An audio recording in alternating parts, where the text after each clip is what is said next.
bu ma sañoon sax du ma ci wax ndax li tax mooy man moom dama dul mën a kii waaw dama xam naa foog ma jéggalu jëwrin un peu tàmbalee foofu parce que je pense que nous sommes en démocratie man la may bañal Ousmane Sonko ba di ko bañ ba tey ba di ko ci dóoree xeex suba ak ngoon guddeeg bëccëg aussi bien que képp ku ko mën a def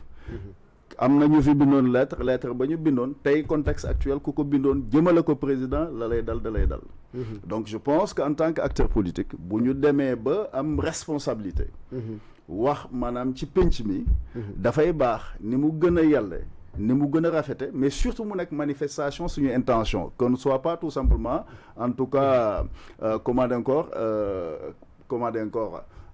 entraîné par la foule tout simplement parce que je pense il y a un discours stratégique qu'il faut tenir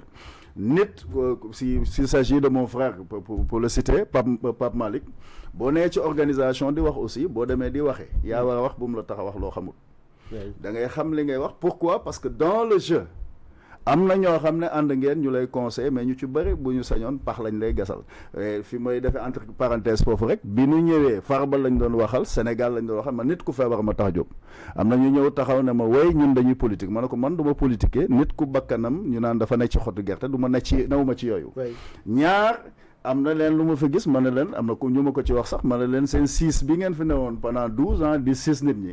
nit ñi bàyyi leen ak mbir mi ba 6 boobu jeex tey bu ñu ñëwee ba tey ñun ñi nga xam ne nous pouvons vous tirer d'affaire bu fekkee ne li ngeen def jàpp naa ne yoon la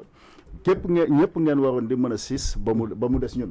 parce que pourquoi je le dis moi bu fekkoon ne ba ngay yor ndab li nga ma gis bu boobaa da nga ne damaa bëgg ci ndab li dara mais ba ngay yor mbir ma di ca kii gisuloo ma loolu la nga xam ne suma wareef la ma di ko def kon bu ñu demee ba contexte teew nit feebar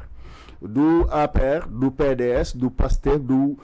MJPB du kenn ñun en tant que citoyen sénégalais ñoo war a gis ne nit ku tawat condition mayu ko tout simplement mu nekk kaso mu bokk fu mu mën a bokk nu mu mën a sant bu doon jàmbur bu nekk suñu biir et c'est pour même interpeller les étrangers yi nga xam ne sax ñu ngi ci biir interpeller les autorités judiciaires par rapport ak ñi nga xam ne sax ñu ngi ci biir te amuñu mbokk bu leen saytu wala ku leen nemmeeku pour que ñooñu ñu mën leen a féexal mais je reviens pour dire à Pape Malick que prochainement d'abord la première chose bu ma doon moom au lieu may jël di commenter damay taxaw non seulement préciser mais d'abord dans un premier temps présenter des excuses publiques parce que pour tout simplement dire parce que je crois fermement que c'est pas son intention mais loolu su ma ngëm la mën naa juum mais par contre il a l'obligation mu taxaw ne lii ma bëgg a wax du nii laa ko bëgg a waxee ku ko déggee neneen maa ngi jégalu parce qu'on ne peut pas dans le jeu démocratique que des gens veuillent dire il y a un mandat qui est là 5 ans moi je suis démocrate boo gisee ñi duma leen may dara parce que démocratie dafa may normal donc bu ñu jëlee am ñu fal ne leen tey ku mel ni jiital kenn ñu ne moom mooy président lañ leen may exercice démocratique lam leen may ñoo ñuy exercer seen mandat mais donc aussi ñoom pourvu que ñu comprendre li ñu am ndax dañ naan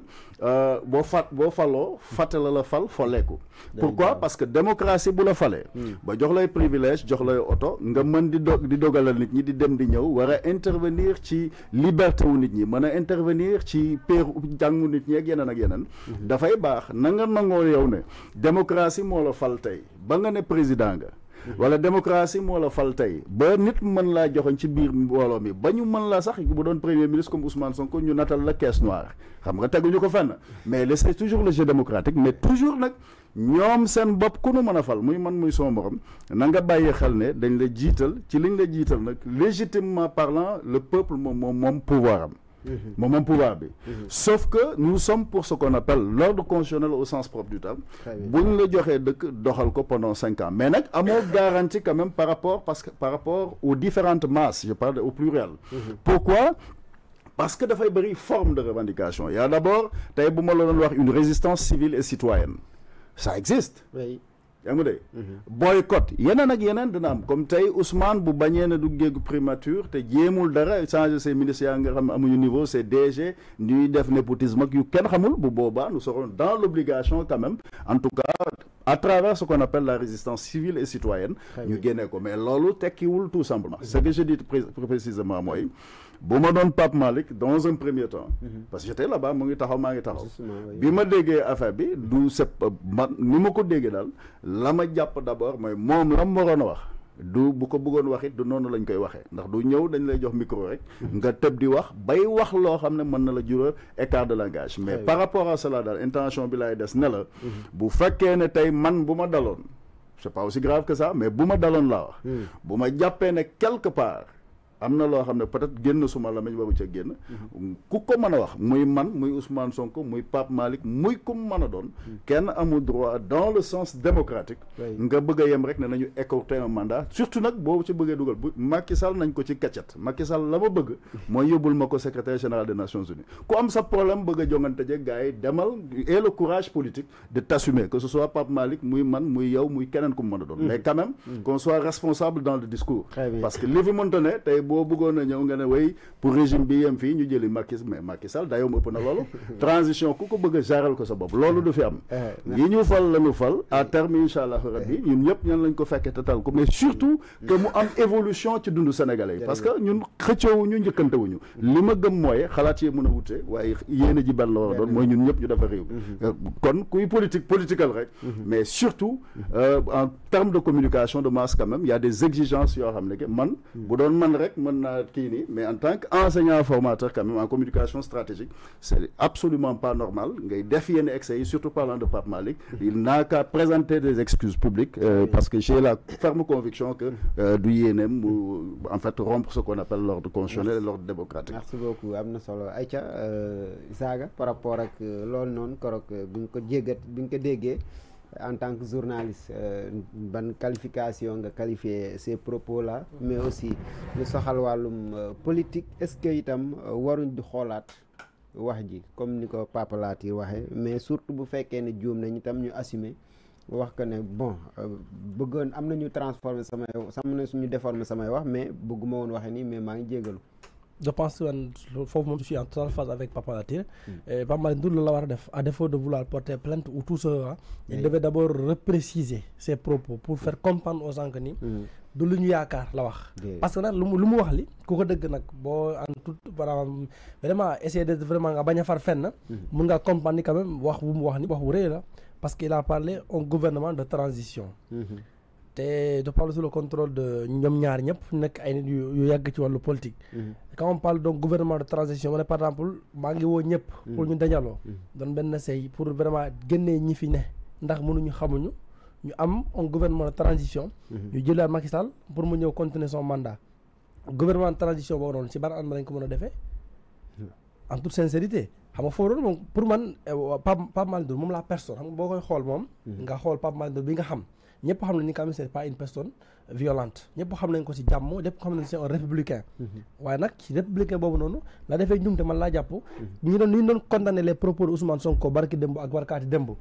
ak képp nga xamante ne waxee na noonu lay mën a condamner les propos de Pape Malick Ndour ñu jàpp li mu wax li wax wut ndax quand on parle de vraiment de transition gouvernement de transition ak ay jëlee ñi fi nekk te ñoom ils sont élus de manière démocratique pendant pour 5 ans les 5 ans ne sont pas encore écoulés ci diggante boobu noonu mënoo ci am par exemple un gouvernement boo xamante ne de transition fekk yaa ngi ko jaar ci voie légale loolu c'est même pas logique c'est pas possible léegi nag ci moo tax nañu war koo wax óolu moom Pape Malick Ndour en tant que républicain pardon bi nga xamante ne moom lañ ko yaakaare mu repréciser ces propos là mbir mi ni si repréciser propos jàpp naa ni affaire bi di dem ci yoon mais par exemple bëgg wax porter plainte soi-disant ñi bëgg a changer ses propos je pense s'il veut porter plainte dina porter plainte ñu bëri parce que la plupart des Sénégalais ba ci man mii de jàpp naa ni ni mu waxee pour man waxuwut en tant que man ni ma ko xamee comprendre ça t'engage mais il faut pas dire la plupart des Sénégalais ok voilà donc en tout cas la si Sénégalais yi nga xamante ne ça les a dérangé te itam am na sax ñu si gën a bëri am na si koo xamante ni porté na plainte c'est un greffier sama kanam bi mu ñëwee bind na aussi ab lettre jagleel ko madame Yacine Fall te du moom kese ñu bëri en tout cas am na ñu bëri ñoo xamante ne vraiment ñaaw nañ ko am na sax ñoo xamante ne bokkuñ ci Pastef mais am na ne ay dañoo bëgg que yoo xamante ne Pape Malick Ndour dañ koo fan mais c'est très important aussi dañ koo ne puisque moom moo ko wax te am na ñu ko doon wax genre kaddu yu mel noonu ñoom ñu ko doon ñaawlu jamono bale ils ne veulent pas changer de costume de veste ñoom ñu jàpp ni moom Pape Malick Ndour te donte bëgg nañ ko donte faruñu sax si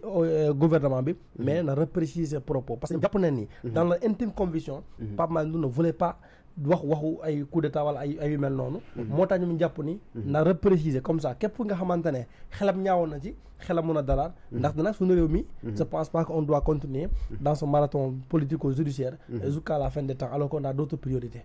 Vraiment merci Voilà, beaucoup. ça va être très court par rapport à ça. par rapport ak Waaw, je vais un peu rebondir sur la question.